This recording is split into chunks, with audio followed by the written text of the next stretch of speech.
ଆରେ ଦେଖ ନା, ପୂର୍ବରୁ ଆମ ଜିଲାପି ଦୋକାନ କେତେ ଭଲ ଚାଲିଥିଲା। ଯେବେଠୁ ଏ ମିନୁ ଜିଲାପି ଦୋକାନ ଖୋଲିଲାଣି ଆଉ କେହି ବି ଆମ ଦୋକାନରୁ ଜିଲାପି କିଣୁନାହାନ୍ତି। ଜଣା ନାହିଁ ଏ ମିନୁ ତା ଜିଲାପିରେ ଏମିତି କଣ ମିଶୁଛି ଯେ ସମସ୍ତଙ୍କୁ ଏତେ ଭଲ ଲାଗୁଛି। ହଁ, ତୁ ଠିକ କହିଲୁ। ଏମିତି ଯଦି ସବୁଦିନ ଚାଲିବ କିଛି ଦିନରେ ହିଁ ଆମ ଦୋକାନ ବନ୍ଦ ହେଇଯିବ। ଆରେ ତୁମେ ଚିନ୍ତା କରନି, ଏ ମିନୁକୁ ରାସ୍ତାରୁ ହଟେଇବା ପାଇଁ ମୋ ପାଖରେ ଏକ ଉପାୟ ଅଛି। ମୁଁ କାଲି ହିଁ ସେ କାମ କରିବି। ଆରେ ମିନୁ, ତୁ କୁଆଡେ ଯାଉଛୁ? କାଉ ଭଉଣୀ, ମୁଁ ଚିନି ଆଣିବାକୁ ଯାଉଛି। ଚିନି ସରିଯାଇଛି ତ, ଚିନି ଆଣିଲେ ଯାଇ ମୁଁ ଜିଲାପି ତିଆରି କରିବି। ଆଚ୍ଛା, ତେବେ ତୁ ଏ ରାସ୍ତାରେ କାହିଁକି ଯାଉଛୁ? ଆମ ଜଙ୍ଗଲର ଉତ୍ତର ଦିଗରେ ଗୋଟେ ଭଲ ଚିନି ଦୋକାନ ଅଛି, ତୁ ସେଠାକୁ ଯା। ସେଠି ତୁ ବହୁତ କମ ଦାମରେ ଚିନି ପାଇଯିବୁ। ହେଲେ କାଉ ଭଉଣୀ, ମୁଁ ଶୁଣିଥିଲି ଆମ ଜଙ୍ଗଲର ଉତ୍ତର ଦିଗକୁ ପକ୍ଷୀ ଶିକାରୀ ଆସନ୍ତି ଆଉ ପକ୍ଷୀମାନଙ୍କୁ ଧରି ତାଙ୍କ ସାଙ୍ଗରେ ନେଇଯାଆନ୍ତି। ନାଇଁ ମିନୁ, ତୁ ଭୁଲ ଶୁଣିଥିବୁ। ମୁଁ କାଲି ହିଁ ସେଠାକୁ ଯାଇଥିଲି। ମୁଁ ତ ଗୋଟେ ବି ଶିକାରୀକୁ ଦେଖିବାକୁ ପାଇଲିନି।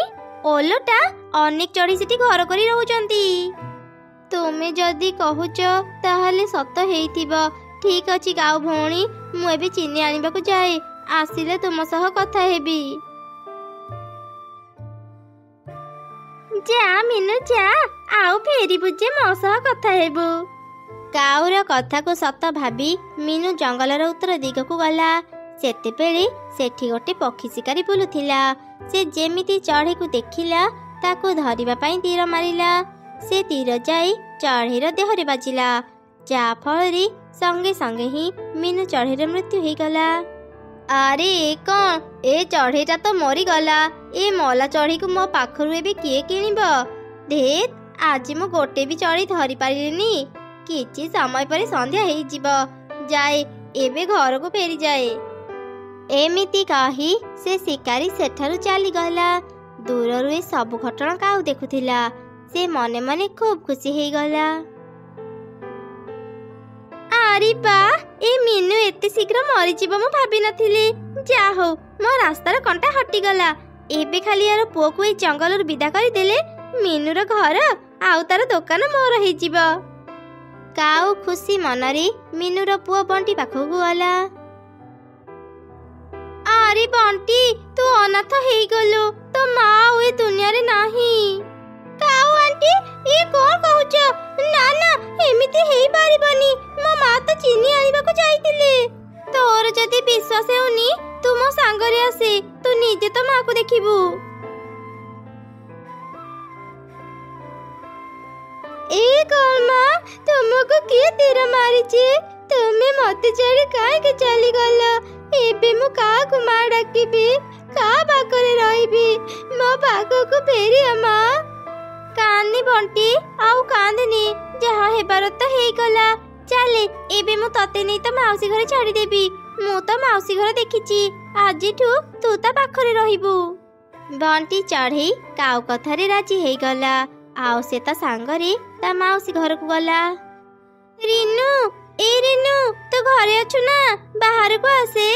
କାଉ ଭଉଣୀ, ତୁମେ ଆସିଛ? ବାବା ବଣ୍ଟି, ତୁ ଏକା କାହିଁକି ଆସିଛୁ? ତୋ ମା କଣ ତୋ ସାଙ୍ଗରେ ଆସିନି? ତା ମା ଆଉ ଏ ଦୁନିଆରେ ଥିଲେ ତ ତା ସାଙ୍ଗରେ ଆସିବ।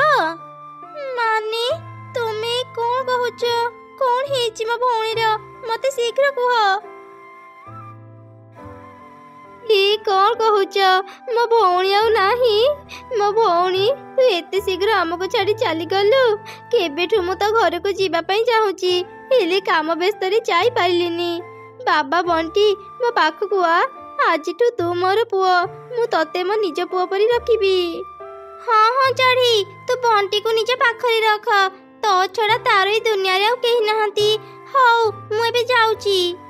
ତାପରେ କାଉ ସେଠାରୁ ଚାଲିଗଲା। ଏହିପରି ବେଶ କିଛି ଦିନ ବିତିଗଲା। ଗୋଟେ ଦିନ, ଆରେ ବଣ୍ଟି ବାବା, ଆଜି ମୁଁ ତ ମନ ପସନ୍ଦର ଗାଜର ହାଲୁଆ ବନେଇଛି। ଆସେ ଖାଇନେ, କହିଲୁ କେମିତି ଲାଗୁଛି? ବଣ୍ଟି ଭାଇ ଦେଖ, ମୁଁ କେତେ ସାରା ଖେଳନା ଆଣିଛି। ଆଗ ଗାଜର ହାଲୁଆ ଖାଇନିଅ, ତାପରେ ଆମେ ସାଙ୍ଗ ହେଇ ଖେଳିବା। କଣ ହେଲା ବଣ୍ଟି, ତୁ କିଛି କହୁନୁ କଣ ପାଇଁ? କିଛି ଅସୁବିଧା ହେଲା କି ବାବା ତୋର? ମତେ କହ। ମାଉସୀ, ମତେ ତୁମ ଘରେ ରହିବାକୁ ଜମା ବି ଭଲ ଲାଗୁନି। ମତେ ମୋ ଘର ଆଉ ମୋ ଜଙ୍ଗଲ କଥା ଭାରି ମନେ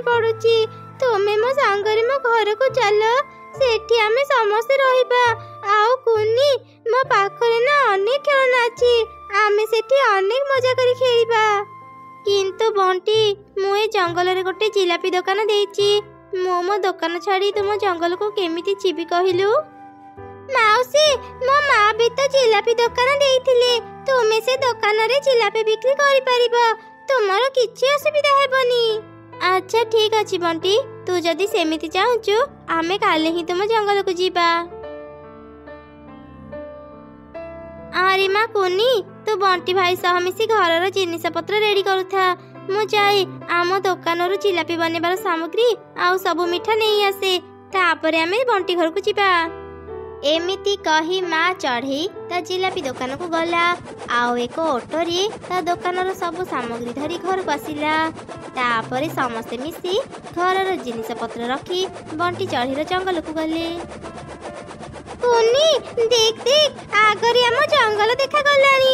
କୁନି ଜାଣିଛୁ, ଏଇଟା ନା ଆମ ଖେଳ ପଡ଼ିଆ। ମୁଁ ମୋ ସାଙ୍ଗମାନଙ୍କ ସହ ମିଶି ସବୁଦିନ ଏଠି ଖେଳେ।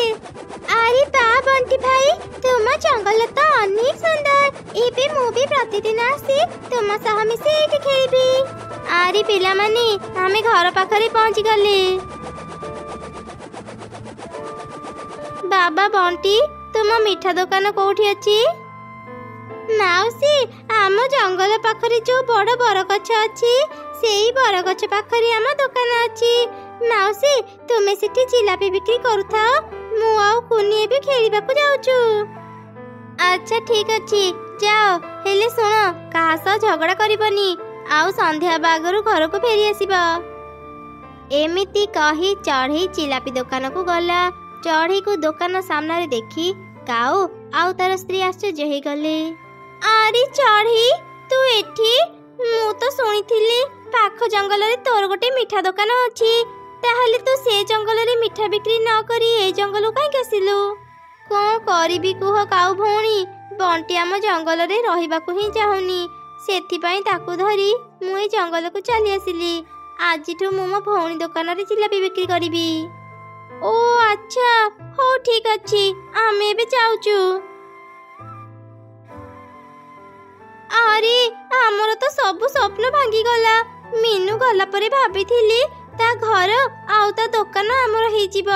ହେଲେ ଏବେ ତା ଭଉଣୀ ଏଠାକୁ ଆସିଗଲା। ମୁଁ ଶୁଣିଥିଲି ରିନୁ ତା ଭଉଣୀ ବି ଆହୁରି ଭଲ ଜିଲାପି ତିଆରି କରିପାରେ। ଏବେ ଆମେ କ'ଣ କରିବା ଯେ? ତୁ ଚିନ୍ତା କରନି, ମୋ ପାଖରେ ଏକ ଉପାୟ ଅଛି। ଯଦି ଆମେ ସେମିତି କରିବା, ଏ ଚଢ଼େଇ ତା ଜଙ୍ଗଲକୁ ଫେରିଯିବ। ଏମିତି ଦୁଇ କାଉ ଯୋଜନା ବନେଇ ନିଜ ଘରକୁ ଫେରିଗଲେ। ତାପରେ କାଉ ସୁଯୋଗ ଦେଖି ବଣ୍ଟିକୁ ନିଜ ଘରକୁ ଡାକି ଆଣିଲା। ଆରେ ପୁଅ ବଣ୍ଟି, ତୁ ଆସିଗଲୁ। ମୁଁ ଆଜି ତୋ ପାଇଁ ଗରମ ଗରମ କାକରା ପିଠା ବନେଇଛି। ଏଇ ନେ, ଖାଇକି କହିଲୁ କେମିତି ଲାଗୁଛି। ମୁଁ ଜାଣେ ତୋ ମା ବଞ୍ଚିଥିବା ବେଳେ ସେ ତୋ ପାଇଁ ପ୍ରତିଦିନ କାକରା ପିଠା ବନଉଥିଲା। ହେଲେ ଏବେ ତୁ ତ କାକରା ପିଠା ଖାଇବାକୁ ହିଁ ପାଉନଥିବୁ। ନାଇଁ କାଉ ଆଣ୍ଟି, ବେଳେ ବେଳେ ସମୟ ବାହାର କରି ମୋ ମାଉସୀ ମୋ ପାଇଁ କାକରା ପିଠା ବନାନ୍ତି। ମୁଁ ଏବେ ଯାଉଛି। ଏ ପିଠା ପାଇଁ ତୁମକୁ ଅନେକ ଅନେକ ଧନ୍ୟବାଦ। ରହ ବଣ୍ଟି, ମୁଁ ତତେ କିଛି କହିବାକୁ ଚାହୁଁଛି। ଆରେ ପୁଅ, ମାଉସୀ କ'ଣ କେବେ ମା ହେଇପାରି? ତୁ ତ ମାଉସୀ ଉପରେ ବିଶ୍ୱାସ କାହିଁକି କରୁଛୁ? କାଲି ମୁଁ ଶୁଣିଲି ତ ମାଉସୀ କହୁଥିଲା ସେ ତ ମାର ଘର ଆଉ ତାର ଦୋକାନକୁ ନିଜର କରିନେବ। ତାପରେ ସେ ତତେ ଘରୁ ବାହାର କରିଦେବ। ଆଗରୁ ମୁଁ ଭାବୁଥିଲି ତ ମାଉସୀ କେତେ ଭଲ, ସେଥିପାଇଁ ତ ମୁଁ ତତେ ନେଇ ତା ଘରେ ଛାଡ଼ିଥିଲି। ହେଲେ ଏବେ ଜାଣୁଛି ସେ ଭାରି ଖରାପ ଚଢ଼େଇ। ଏ କ'ଣ କହୁଛ କାଉ ଆଣ୍ଟି? ସତରେ କ'ଣ ମୋ ମାଉସୀ ଏତେ ଖରାପ? ହଁ, ଏକଥା ଯେତେବେଳେ ତ ମାଉସୀ ଗୋଟେ ଚଢ଼େଇକୁ କହୁଥିଲା, ଆମେ ନିଜ କାନରେ ଶୁଣିଛୁ। ତୁ ଏବେ ଛୋଟ, ଭଲ ମନ୍ଦ ବୁଝିପାରିବୁନି। ସେଥିପାଇଁ ଆମେ ତତେ ଏକ ଉପାୟ ଦେଉଛୁ। ତୁ ଏବେଠୁ ନିଜ ପାଇଁ କିଛି କିଛି ଟଙ୍କା ଜମା କରି ରଖ। ଯେତେବେଳେ ତ ମାଉସୀ ତତେ ଘରୁ ବାହାର କରିଦେବ, ତୁ ସେ ଟଙ୍କାରେ ଚଳିପାରିବୁ। ହେଲେ ମୁଁ କେମିତି ଟଙ୍କା ଜମା କରିବି? ମୁଁ ତ କିଛି ବି ଜାଣିନି। ଶୁଣୁ, ମୁଁ ଯେମିତି କହୁଛି ତୁ ସେମିତି କର, ତାହେଲେ ଯାଇ ତୁ ଅନେକ ଟଙ୍କାର ମାଲିକ ହେଇପାରିବୁ। ଏମିତି ଦୁଇ କାଉ ବଣ୍ଟି ଚଢ଼େଇକୁ ତାଙ୍କ ଯୋଜନା କଥା କହିଲେ। ସବୁ ଶୁଣି ବଣ୍ଟି ଘରକୁ ଫେରିଲା। ରାତି ହେଲା ପରେ, ବାବା ବଣ୍ଟି, ତୁ ବାହାରେ କ'ଣ ପାଇଁ ଛିଡ଼ା ହେଇଛୁ? ତୋ ମା କଥା ତୋର ମନେ ପଡୁଛି ବୋଧେ? ଯାହାର ମା ନାହିଁ ତାର କ'ଣ ମା କଥା ମନେ ପଡ଼ିବନି? ତୁମେ କ'ଣ ପାଇଁ ମୋତେ ଏତେ ପ୍ରଶ୍ନ ପଚାରୁଛ? ଏତେ ରାଗୁଛୁ କାହିଁକି ବାବା?